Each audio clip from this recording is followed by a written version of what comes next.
Hey, I'm Rachel, And I'm Amanda, and this is Beyond a Ballot. powered by DoorDash.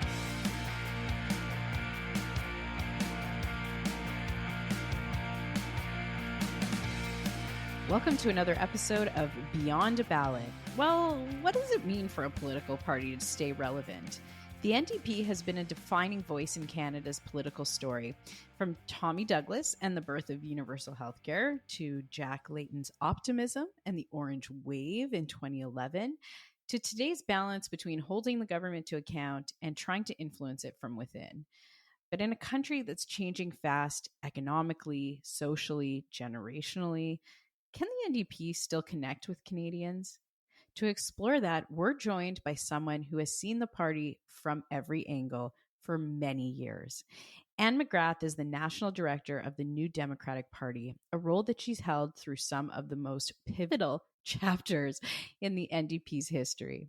She's been chief of staff to Jack Layton, national president, and one of the architects behind the party's modern campaigns and identity. Few people understand both the ideals and the inner workings of the NDP like Anne does.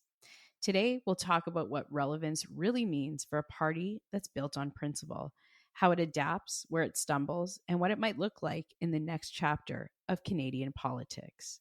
Please welcome Anne McGrath. Hi, nice to see you both.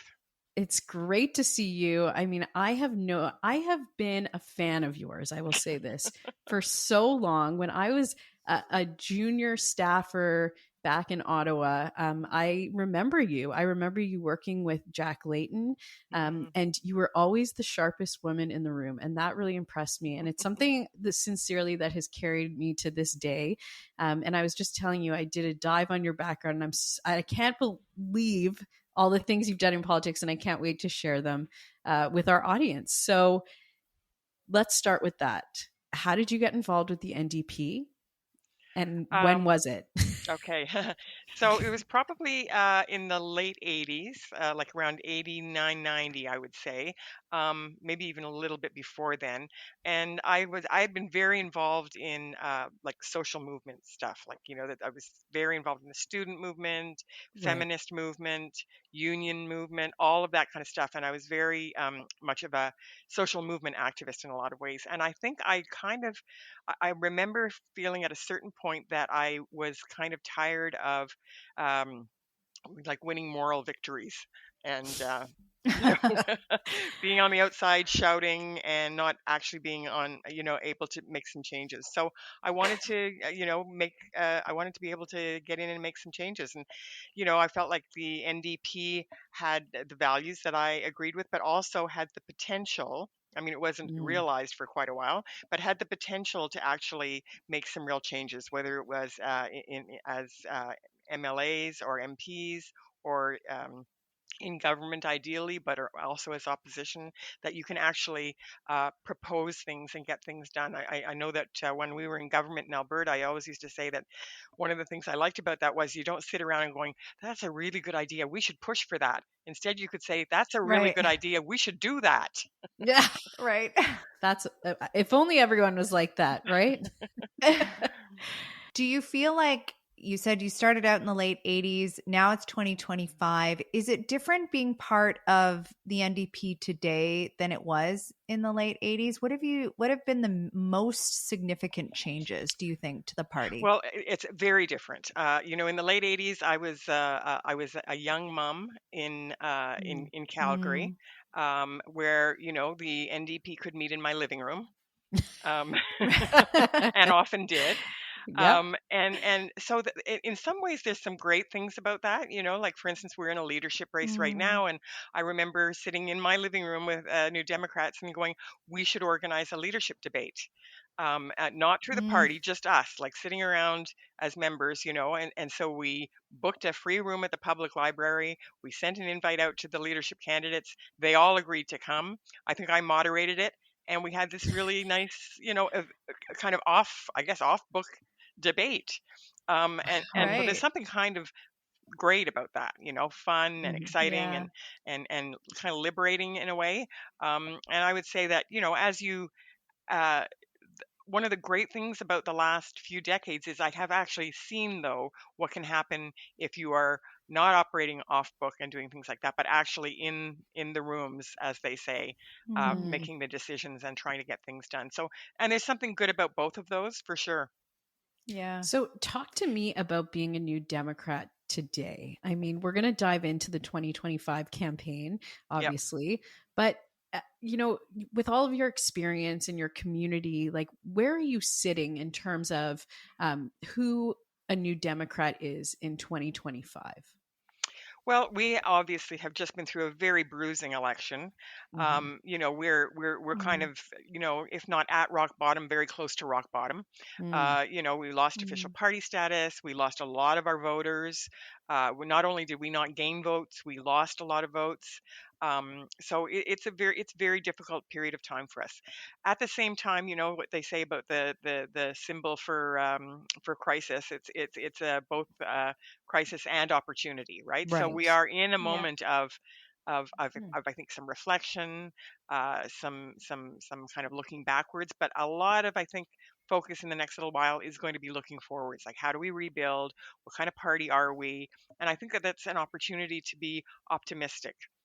The bad way of looking at that is we've got nothing to lose. we're Right. kind we're kind of down and out in a way, but Oh. the positive is it's an opportunity to, while holding on to our values that I think are very very still very important, hold on to those values, hold on to our history, but rebuild in a different way, like really kind of lean into the opportunity. And you can take more risks, right, Mm. when things are like this. You can take a few more risks, and so I'm kind of open to that right now, thinking about the kind of risks that we could or should be taking, not in a weird way or anything like that, but in a way that actually kind of gives a little bit more voice to people who maybe aren't in the rooms. Mm. Right, people like people who would like to get involved, but don't always necessarily have the right language, because as you both know, in politics we talk a lot in code.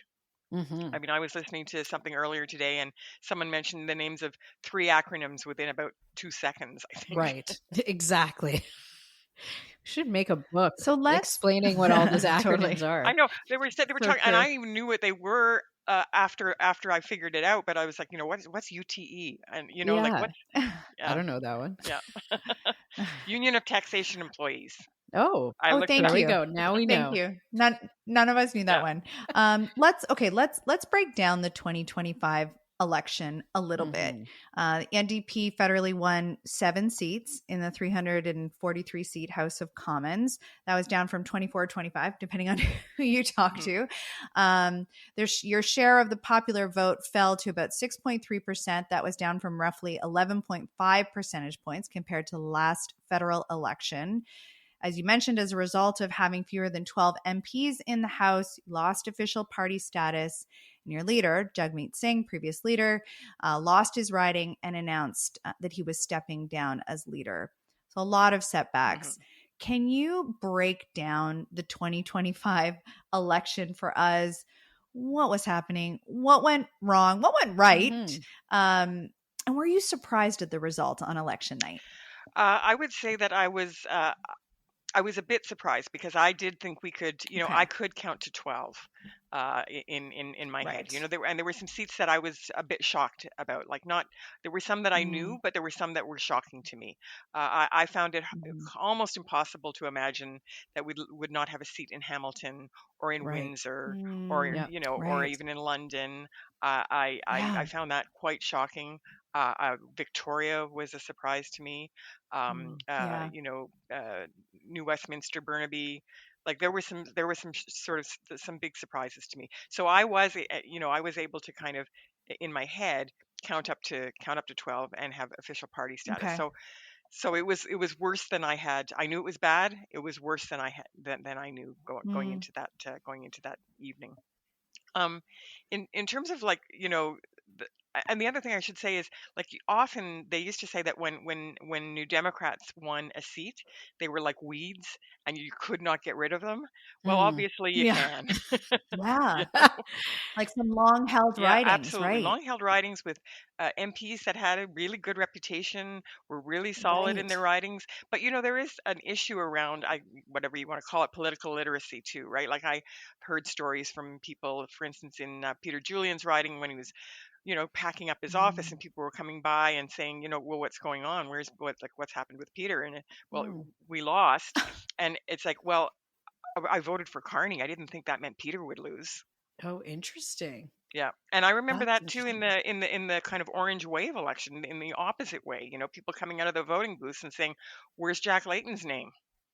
Right. So I Right. think there is an issue around Hmm. political literacy and understanding our system and how it differs, for instance, from the U.S. system. Right. So, What do you think were the big, like, if you look back and you say, I can really pinpoint this thing went wrong, this thing went right? Like, do you feel like you can summarize it in that way? I don't know if I can summarize it in that way. And everybody has their own ideas about what went wrong and what Yeah, went right. And I for know a lot sure. of people have kind of blamed it on the confidence and supply agreement. Um, hmm. Yep. I don't blame it on that. I blame it on the way that we messaged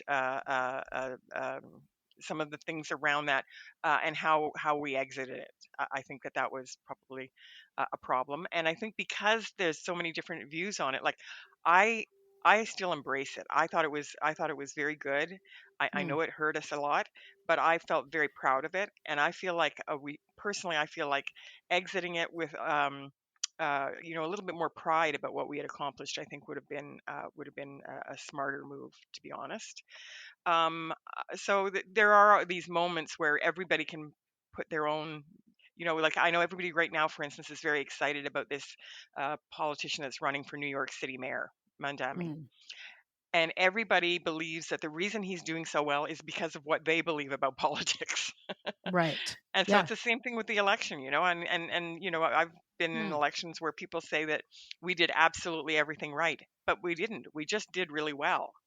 Like the 2011 Yeah. campaign, people often would say to me, "Oh, like that was the Jack Layton one. It was like you ran a seamless, a fantastic seamless campaign," and I'm like, "No, we didn't." You know, Yeah. Same thing with the Alberta NDP election when we won government in Alberta in 2015. There are always mistakes made on a campaign, and then there are always some good things as well. I will say one thing that I was quite proud of, if I could just finish with this, Yes, of is course. that Yeah. the campaign team in this last federal campaign, in my view, held together. Like they didn't, sometimes you hear about Yeah. campaigns where people, the knives are out and everybody's blaming somebody and all of that kind of thing.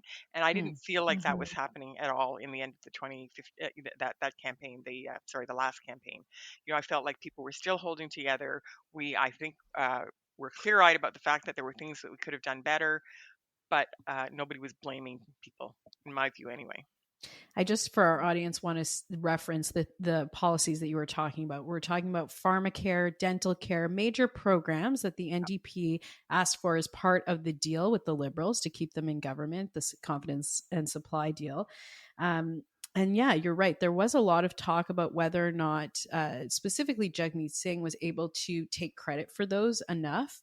But I want to just press on that issue again about that agreement between the Liberals and the NDP, because there was a lot of talk about a calculation on behalf of the Liberals to Mm. try and move the party left. And we're seeing that now in the opposite, with Carney going a bit right.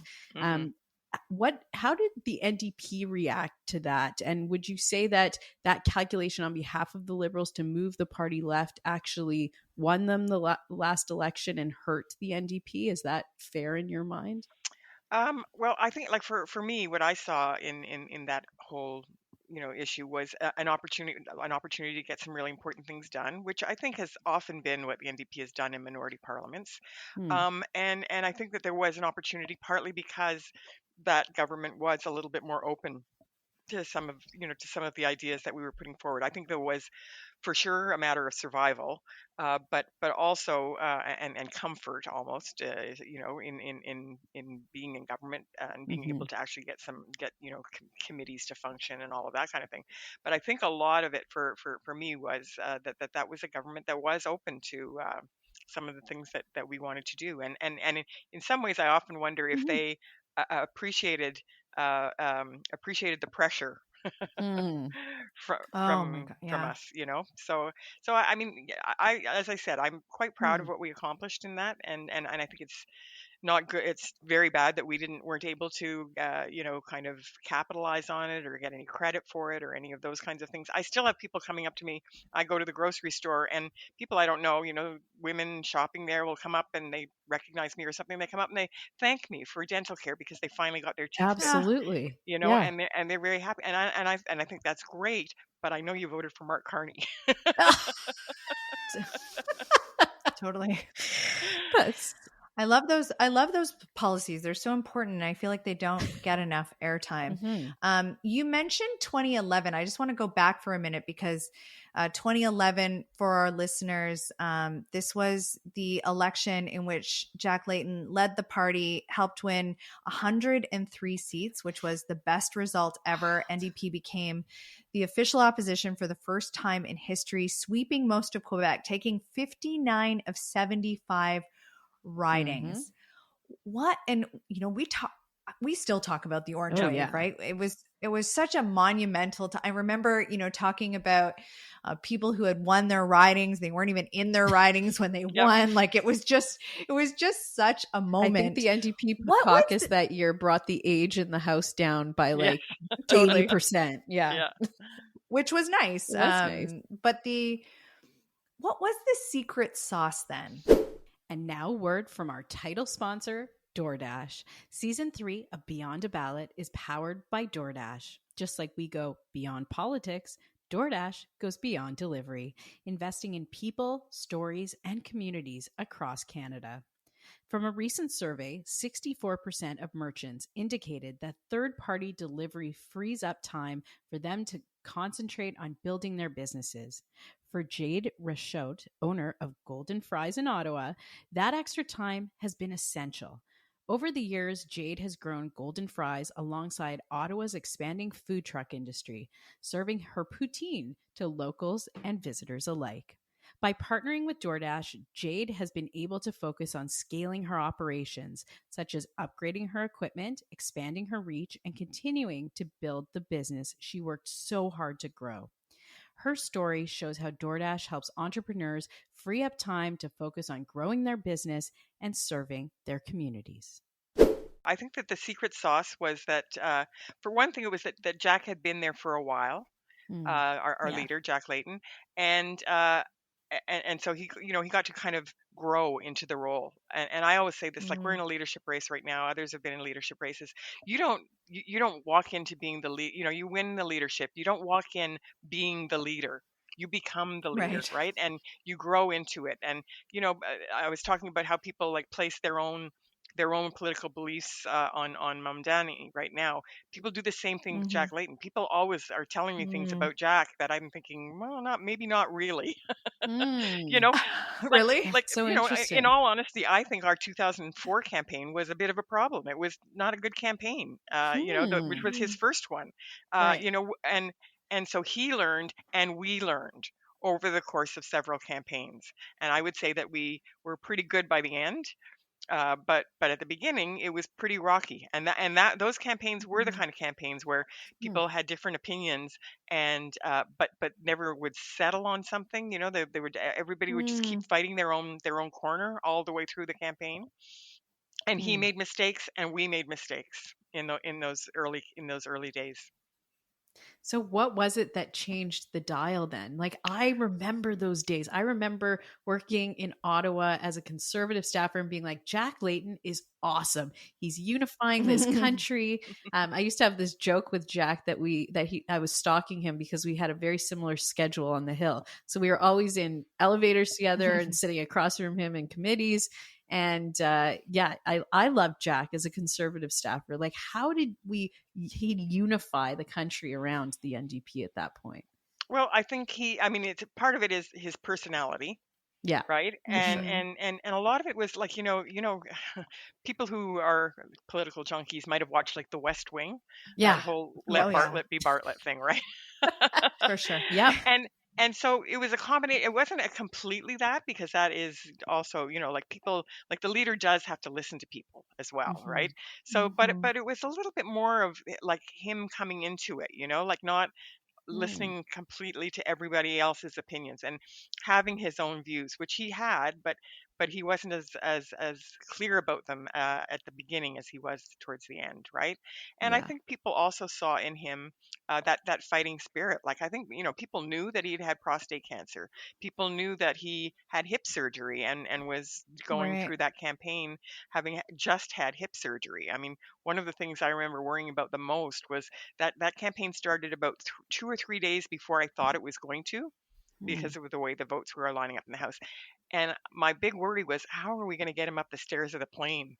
Because Really? three Wow. days later, I would have been fine, because hip surgery takes a little while, and then I was pretty sure he would be fine after a few days and he would be able to get up. Mm. But because it happened 3 days before I thought it would, I was worried about that. And I think Wow. people saw in him that, like that iconic view of him with his arm up in the air with his cane in his Yeah. hand. Yeah. Sorry. Yeah. Oh yeah, those are, I know. Yeah. How did you get him up the stairs? How did it work out? Now everyone's going Yeah, to want to know, exactly. like, how did she do Okay. it? We actually got him into the plane before the media. Oh, Oh, Yeah. really? We didn't. smart. Yeah. We didn't want photos of it. Yeah. Oh my gosh, Uh, that's so you're interesting. emotional because is it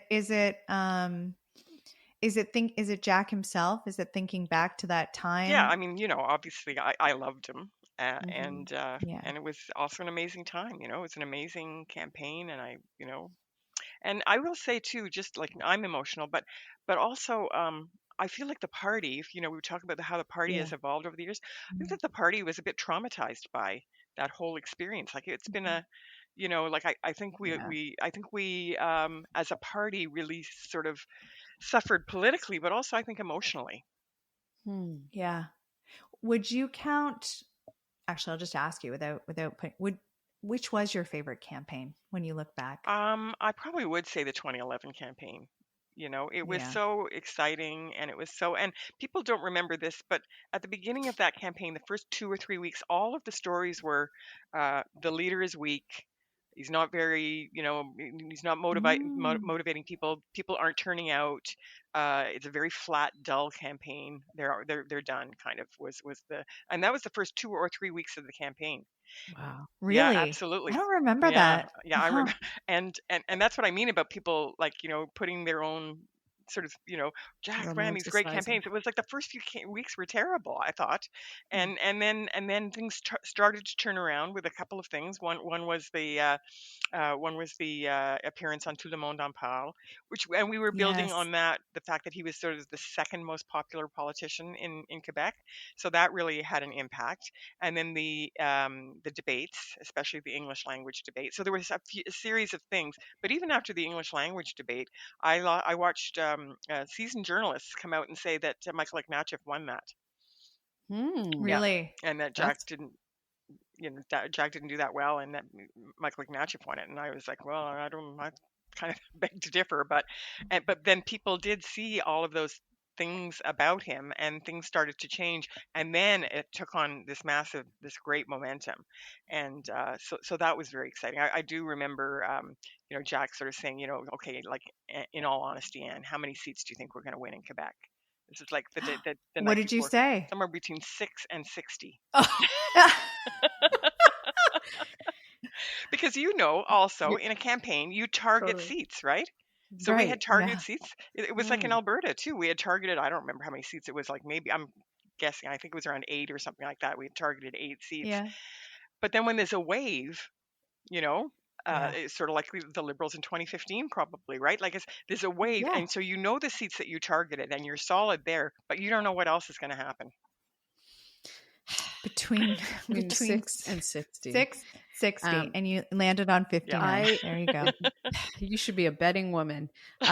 Totally. I also loved the 2011 campaign for good reason. And I did not, guys. I did fair. not. That's totally fair. But I want to fast forward. I'll shout out to Tom Mulcair, who became the leader after Jack Layton. But then this guy from Ontario, from the Ontario NDP, named Jagmeet Singh, decided he was going to run for the federal leadership. I think he was the deputy leader of the Ontario NDP. Yep. Talk to us about that, because I remember Jagmeet coming in and he was the TikTok politician. I had young people telling me, like, we love Jagmeet Singh. They were literally losing their minds over Jagmeet across the country. Talk to us about the beginning of his leadership and kind of how the party adjusted and what you went through under Jagmeet Singh. Well, I would say that Jagmeet really brought something very, very new and important to the party. I mean, I think, and I think it was significant in Canadian politics, and it was, and a big part of his appeal, I think, to people was what you were mentioning, of course, but also his authenticity, and I think he just seemed like a really genuine, sincere person who cared about people, who was motivated by the right things. And so I think that was a really, really important part of Jagmeet's leadership. I don't think, I think at the end he got, unfortunately, very much associated with an unpopular prime minister who had been very popular for a long time, but then was unpopular. And I think that was definitely problematic. And I think, to be honest, the Conservatives did spend a lot of money tearing Jagmeet Singh down. And it's unfortunate because I think he did bring that real breath of fresh air. I think people were excited by him. I think people liked him a lot. So I think what happened in the last campaign, I like to think that was an outlier campaign, but we'll see. That every campaign is different, but that one was particularly different, I would say, to most campaigns. And so we'll see what happens with the leadership and where we go from here. But Jagmeet Singh, I think, was very, very important leader for his personal qualities, but also again his ability to connect with people was a big part of how we were able to get the confidence and supply agreement to happen as well. And I think that when people look back, we always talk about what Tommy Douglas did around Medicare, or the things that Pearson was able to do in collaboration, around pensions and all of those kinds of things. I think when you look back at Jagmeet, dental care and pharmacare are pretty big things. Can I ask, really big. What was the relationship between Jagmeet and Justin Trudeau? Did they have a great relationship? Is that how he was able to work on this deal with the Liberals? I think that they did have quite a positive relationship. I mean, they disagreed on things for sure, and there were some tense moments for sure at times. But I believe that they respected each other and they liked each other. I will also say about Jagmeet, and I think it may be the same with Justin Trudeau. You'd kind of have to work at it to have him not like you. Right. Right. Right. Yeah. I think that's true. And I think that's fair. Before we move on to the current leadership, one of the things that I've noted, and I'm sure you have too, coming out of the 2025 election and on the panels that I've done, is there's this persistent narrative around this idea that Canada's moving more toward a two-party system, or that the NDP has collapsed and they've been squeezed out and they're not relevant anymore. I'm going to suspect that you reject that idea. Yeah, of course. But how do you, because this narrative is percolating, how do you start to re-explain to Canadians why it's so important that NDP is part of this conversation? Well, the way I approach that is, and I'm not, running for leader or anything like that, so I'm not going to be the one doing this. But my way of thinking about this is that, again, going back to Jack, if you would ask Jack, what's the difference between the United States and Canada? He would say the NDP. We are not an American we do not have an American system where it's like the Democrats and the Yeah. Republicans, or what Tommy Douglas used to talk about, mouse land, where you choose between the white cats and the black cats. You get really mad at the Right. mice get really mad at the white cats for all the things that they're doing, and they think we got to get rid of these bums, and they vote in the black cats, and that's maybe worse. And then finally the mice decide that maybe they should actually be the ones in charge, right? and Right. and I think that there is something to this idea that a lot of what differentiates Canada from the United States are things that the NDP has brought. Like our Mm, public healthcare system, our public pensions, our our social supports, our labor legislation, mm, all of those kinds of things. I think the NDP has been instrumental in, and it's mhm. very different than the United States. And so I think that there is definitely a role for the NDP, and I will also say that I kind of have been through this before. In Yeah. 1993, I was a candidate in Calgary provincially, and Yes. Mhm. when the federal campaign came around, I was exhausted because I had been nominated early and I'd been doing it for a while. And as I said, I was a young mom and working and all of those kinds of things. And so I was exhausted and I couldn't be a candidate federally. So my husband was. Ah, that's so that's So hilarious. Did he so win? yeah, Did right. No, oh, yeah, right. he ran against Art Hanger in Southeast Calgary. Oh my So gosh. Oh. Good for him. Good yeah. for him. No, but but we knew the importance of running and of having a slate and all of those kinds of things. So we did those things. But in '93, we lost every single seat provincially. We went to zero seats in the Alberta legislature, Mm. and Zero. zero. And then federally, we went down to, was it 9 seats? I think it was 9 seats. And so Oh, we lost party status. And it was part of the rebuild. I was part of yeah. that rebuild as Yeah. well. Alexa finally became leader. As I said, we did a Right. little leadership debate in Calgary and had all the leadership, and Alexa won.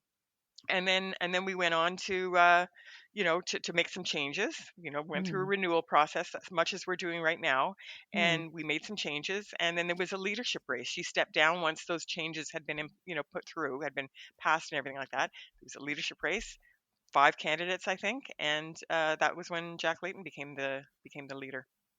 I'm having a chuckle at the US comment because we have a dear friend named Moshe who comes on the pod a lot. He's our US person who explains everything American. And he has a hard time comprehending this multi party system Yep.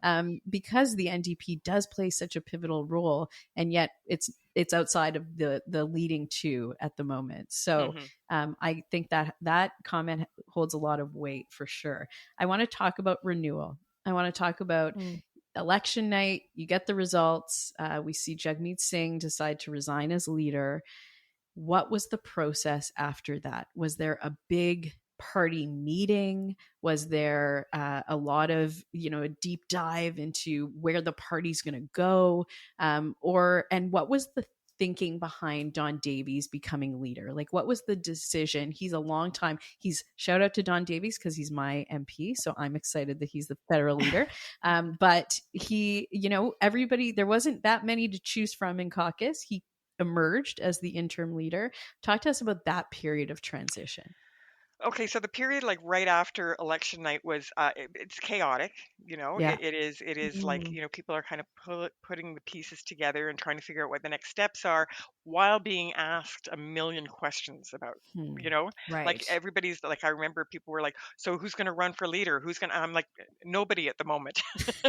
Right. you know like, give us a minute to catch our breath, kind of thing, right? For But the other sure. thing that Yep. happens is and there's always this balance between the party and the caucus.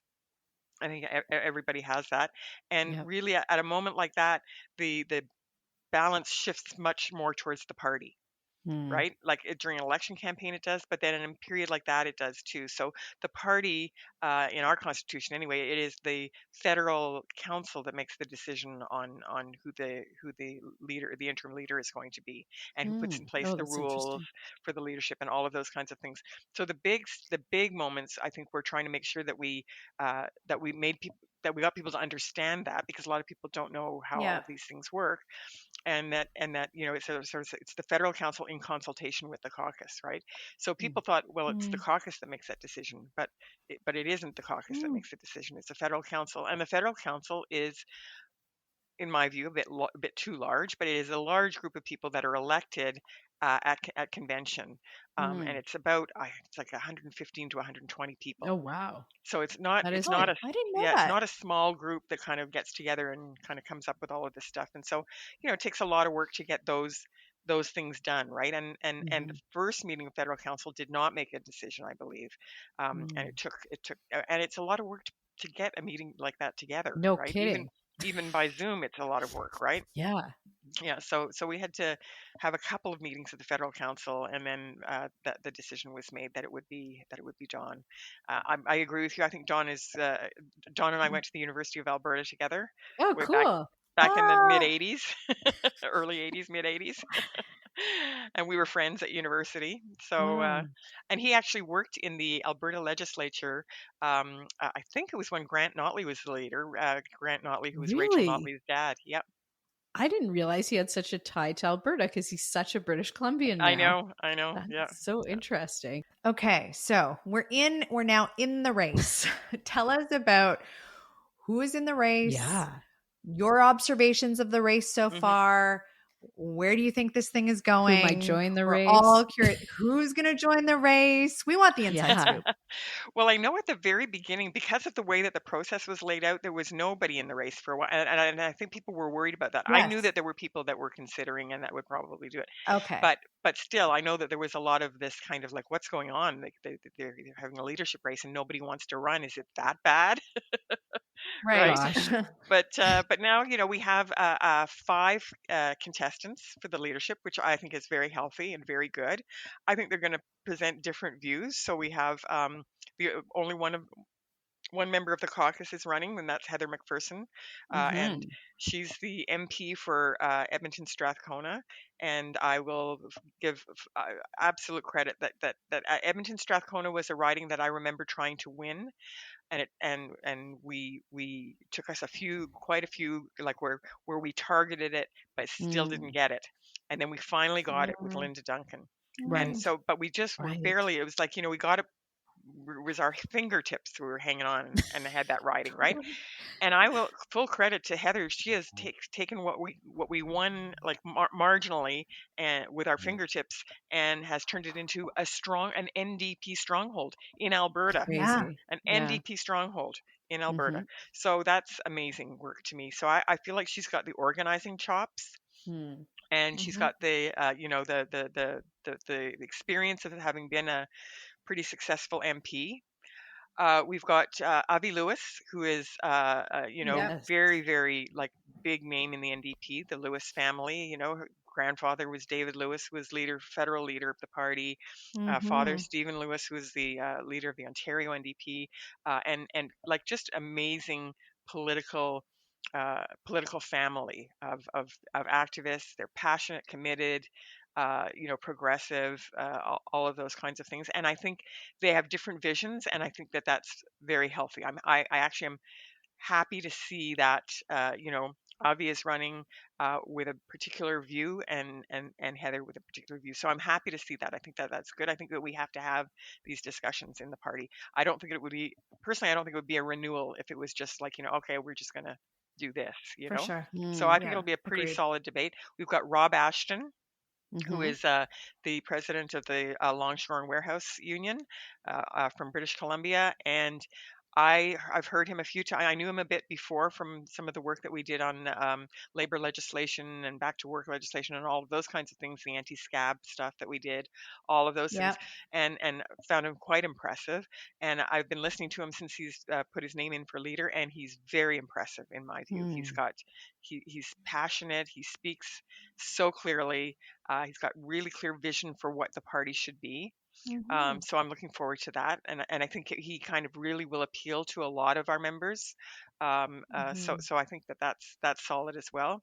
We've got Tennille Johnson, who is a member of Mhm. city council in the North Island of British Columbia, an Indigenous activist, a woman.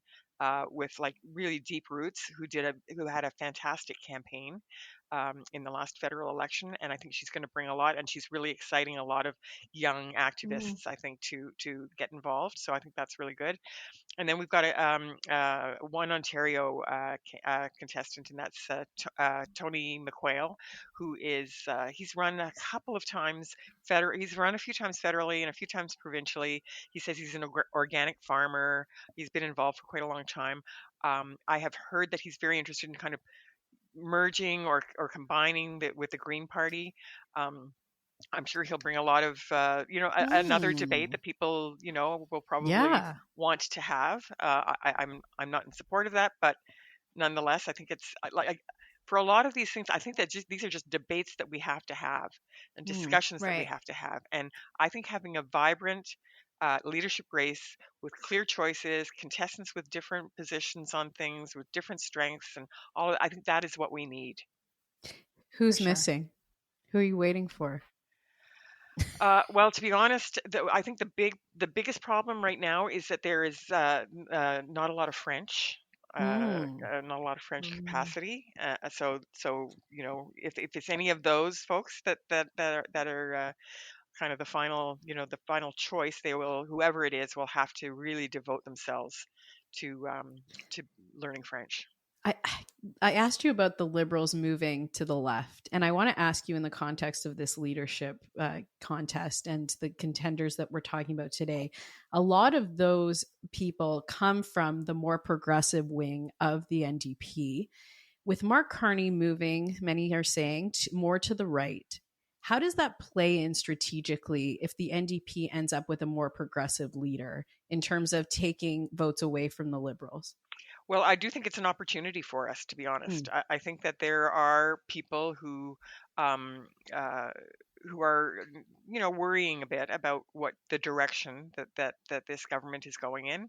I think just even this whole thing about whether or not it's going to be an austerity budget, whether or not there's a real commitment still to climate policies, Mm. whether or not childcare is a priority or kind of, Mhm. on the table, so you got to do it, sort of thing, right? Mhm. Like, is there I think that they're going to keep a lot of things, but I don't sense a deep commitment or passion for things like pharmacare, dental care, childcare, the things that Mm. we really, Mm. I know, I for us, our passion, like it is a passion, and I Yeah. think that, so I think that there is a real opportunity for us to provide that progressive voice and to be a counter to the liberals right now. We have a budget coming up in a couple of weeks' time.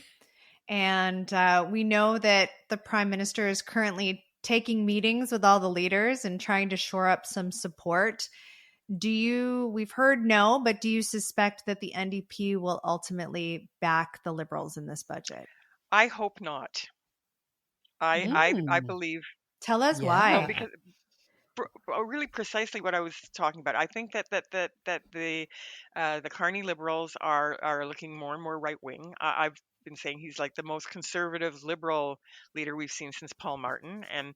and a lot of people maybe weren't around in the days of Paul Martin, but I remember some of the cuts and how devastating they were, and the price that many of us are still paying for those cuts, especially the Mm, transfer payment cuts.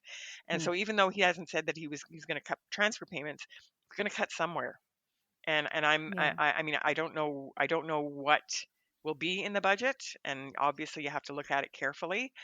But if it is the kind of budget that I anticipate, like a real austerity budget, I don't see how the NDP could support it. I don't see a path for that at all. I think that it would be, I think voting for a more conservative version of of a liberal government would be a mistake for the NDP, especially right now. But can the NDP afford, in the middle of a leadership race, the fundraising numbers, the fact that there's 7 caucus members, can you afford to go into an election right now? I would say no, but I would say that may be the case in a year as well. Mm. Um, uh, uh, Mm. and so, like, I do really believe it's like, what do you have to lose, right? Like, we may not be able to run a full campaign now. We absolutely could not afford to run a full campaign now, but we might Yeah. not be able to in a year either. So I don't know how much that should play into. It's the new reality, actually, right? We've got 7 MPs. We need at least 5 more. We need way more than that, but we need to get back to official party status. Mhm. And I think I think at this moment, and depending on what this government does over the next period of time, it is possible because of what we were just talking about. Because I think people are nervous about how right wing they perceive this government to be, and so I think that there will be a bit of a thirst for a progressive option. I know we're running out of time, but can I ask about the leadership race, the leadership debate that you're holding this week? It was announced that there's going to be a debate with the current candidates in Montreal. It wasn't announced whether or not it would be all in French, but I anticipate it will be mostly in French, given that it is in Quebec. And the NDP used to do so well, like we talked about in 2011, picking up the majority of the province. They're now trailing both the Liberals and the Bloc in the province. What was the strategy behind that, especially with the group of candidates that the NDP has running for leader that might not be so great with French?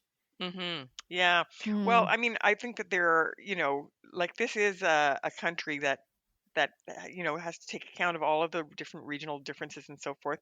And I think that it is important to have, like, I don't see a path to viability, to be honest, without having Quebec, like a Quebec Absolutely. presence. Like, I Yeah. just think it's not possible. Can't, there are other places that are like that as well, but I think that there has to be a Quebec presence. And I don't know how that's going to go. I think you're right. I think it'll probably be predominantly in French, and that might be problematic. It might be, I don't know how much work they've been doing on their French, so we'll see. I have seen people learn French remarkably quickly when the stakes are high. What's the secret? I'm like, maybe I need some stakes. Yeah, exactly. So, well, when I was at the University of Ottawa, when I was a very young student, I was involved in student politics at the University of Ottawa, and I understood French. I understood French, and I could probably speak a little bit, and I could read it, and I could all of those things, but I would never speak French in public. And then I wanted to run to be president of the Students' Federation. And in order to be president of the Students' Federation, you have to be fluently bilingual. And you get Wow. tested. You go, at least in those days it was, and you had to be tested by the Center for Modern Languages to show that you were, fluent and facile and like all of these things That's that you have to be. crazy. So I went and I got Wow. tested and I passed it. And then I started going to meetings and speaking in French. And actually, Morel Boulanger was the president of the Students' Federation at the Wow. time. And I remember he was like, I didn't know what was going on. All of a sudden, you're opening your mouth and you're speaking in French. But it was Oh, because the stakes were high. And I that's had to right. do Really? it. I had to do it in order to run to be president. So even though I kind of had it all in here, I didn't ever express it until I had to. And I think a lot of So I think a lot of funny. Anglophones I do don't that. know, Anne. I don't know if everyone can do that. It might just be you. It might just be like a formidable thing that you did. I don't know. We have come to the end of our time together. For a lot of listeners who are wondering about the NDP, wondering how to get involved, wondering how to learn more, what would be your parting thought for them? Well, if you are at all interested in participating in this leadership race, for instance, which I think is very important, and it's one member, one vote. So if you are a member, you get to vote, and that is a very significant thing to be able to do. I would definitely encourage you to go to the NDP website, which is ndp.ca, take out a membership, investigate the leadership contestants, pick the one that most aligns with your values and with what you would like to see the NDP be, and vote in the leadership race. That's the best thing to do right now, in my view. Well, Thank you. That was maybe not this round, but I do hope to see your name on a leadership vote one day, because I will have to cross the floor and vote for you without question. You're such a brilliant person, and just your years of work in the political world have changed this country. And so I want to thank you for, always being an inspiration to me for many, many years, and also for coming on today and talking about the fascinating reality of being a New Democrat in this country today. Thank you so much. It was a real pleasure, and I'm a big fan of both of you. Thank you. Thank We'll be right back. Thanks, Anne. Thank you for listening. New episodes air every Friday. Subscribe on YouTube and wherever you get your podcasts. Follow us on Instagram and find us at beyondaballot.com.